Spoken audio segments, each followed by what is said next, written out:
Hi, I'm Bernie, and I'm a compulsive gambler. My last bet and my first meeting were both November 21st, 2007. That being said, I got there by using scratch-off tickets as an escape. That was my addiction, scratch-off tickets. Something I swore I'd never do. I had a mother-in-law that had a room full of them, but I swore I'd never do it myself. And at some point, I started that. In 2007, I had the opportunity to be told by my employer, we're giving you 3 days pending because of something that I was written up for the second time or third time, but it was a significant problem. The employer that I worked for, the manager of the store I was at, knew that I was okay, that it wasn't a problem, that it wasn't me that caused the problem, but maybe I needed a different environment. So he directed me to who to talk to keep my job, and I did keep my job until 2011 when I chose to leave. After all that, after getting my job back, I still didn't go back right away because as I wrapped up that, the depression that had been part of me for years got the best of me. And I was at a point where I was suicidal depression, and I spent 10 days in an adult psych unit dealing with that. When I got out, I had to deal with some other things, and then finally, I went to my first meeting. The sad part of that is I went to the meeting, I passed the test, I answered like 14 or so questions out of the 20 with the yes, which means I was in the right place because you 7 or more and you're in the right place. And after leaving, or after the meeting and heading out the door, I went down to the speedway that was just down the way that sold scratch-off tickets. Having that in my mind, after listening to somebody that said they went to prison for it, people that have said they'd lost family, that they were awaiting trial, these things were going on.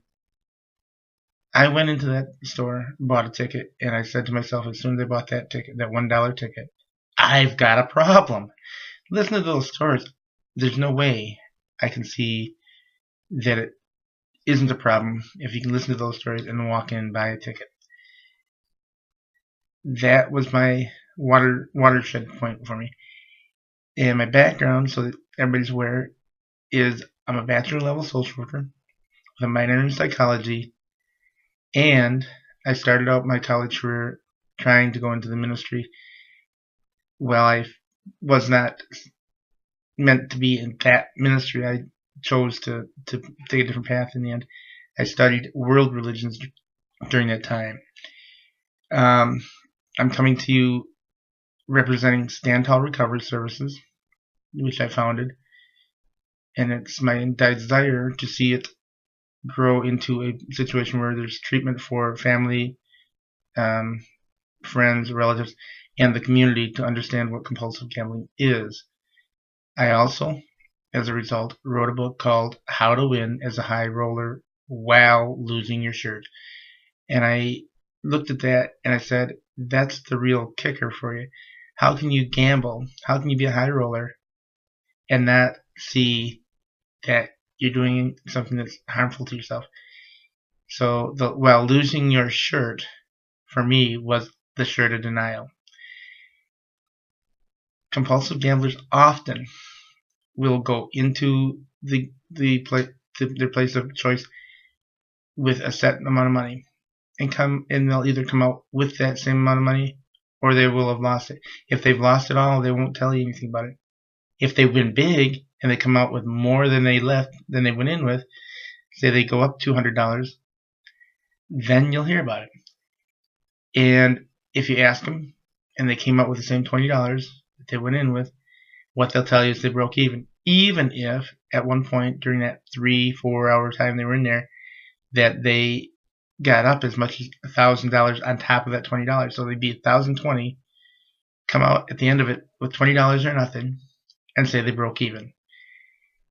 That's like saying I'm going to go to a restaurant, order one fry, sit down restaurant, go in, order one fry, and walk out. You broke even because you got one fry. You didn't go for all the other stuff.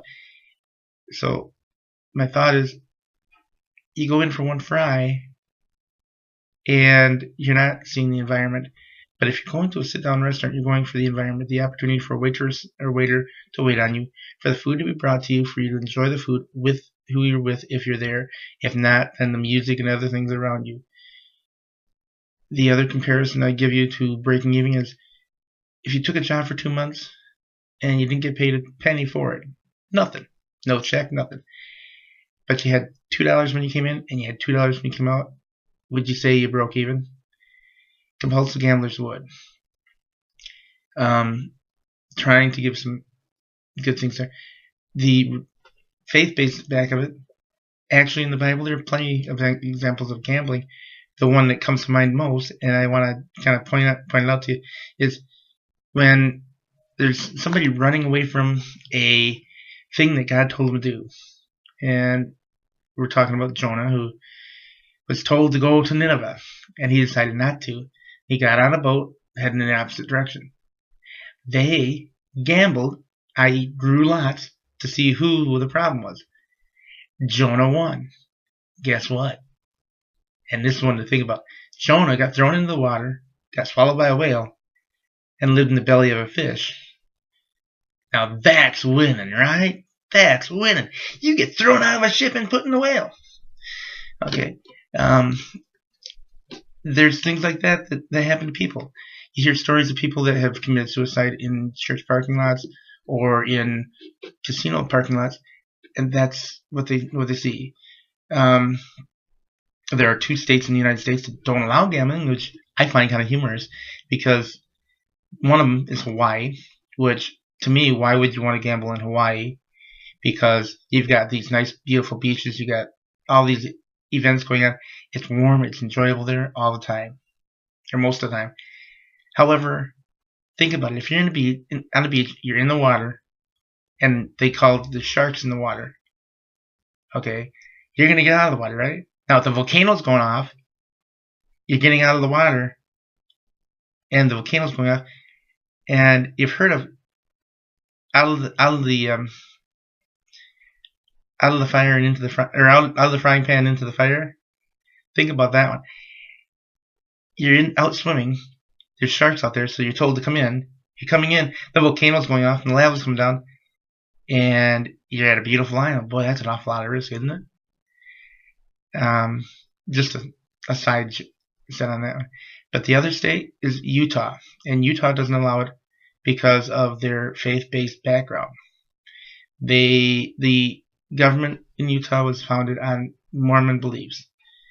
As such, the Mormons do not believe in gambling, and therefore they haven't approved it. That being said, you now can gamble online with your phone. There's so many ways you can gamble crossing those lines. It may not be legal where you're at, but it's legal where it's happening, and you can still do it. I'm hoping you'll give me a chance to talk to people about it. I've got plenty of facts. I've got plenty of stories, a little bit of humor, a little bit of this, but I'd love to help people understand compulsive gambling for what it is, an addiction. So feel free to contact me. My information is on the bottom of this video, so I look forward to hearing from you, and I hope I have the opportunity to share what I know to be true as far as gambling, and to keep learning more, because even though I know what I know, there's never a time I stop learning.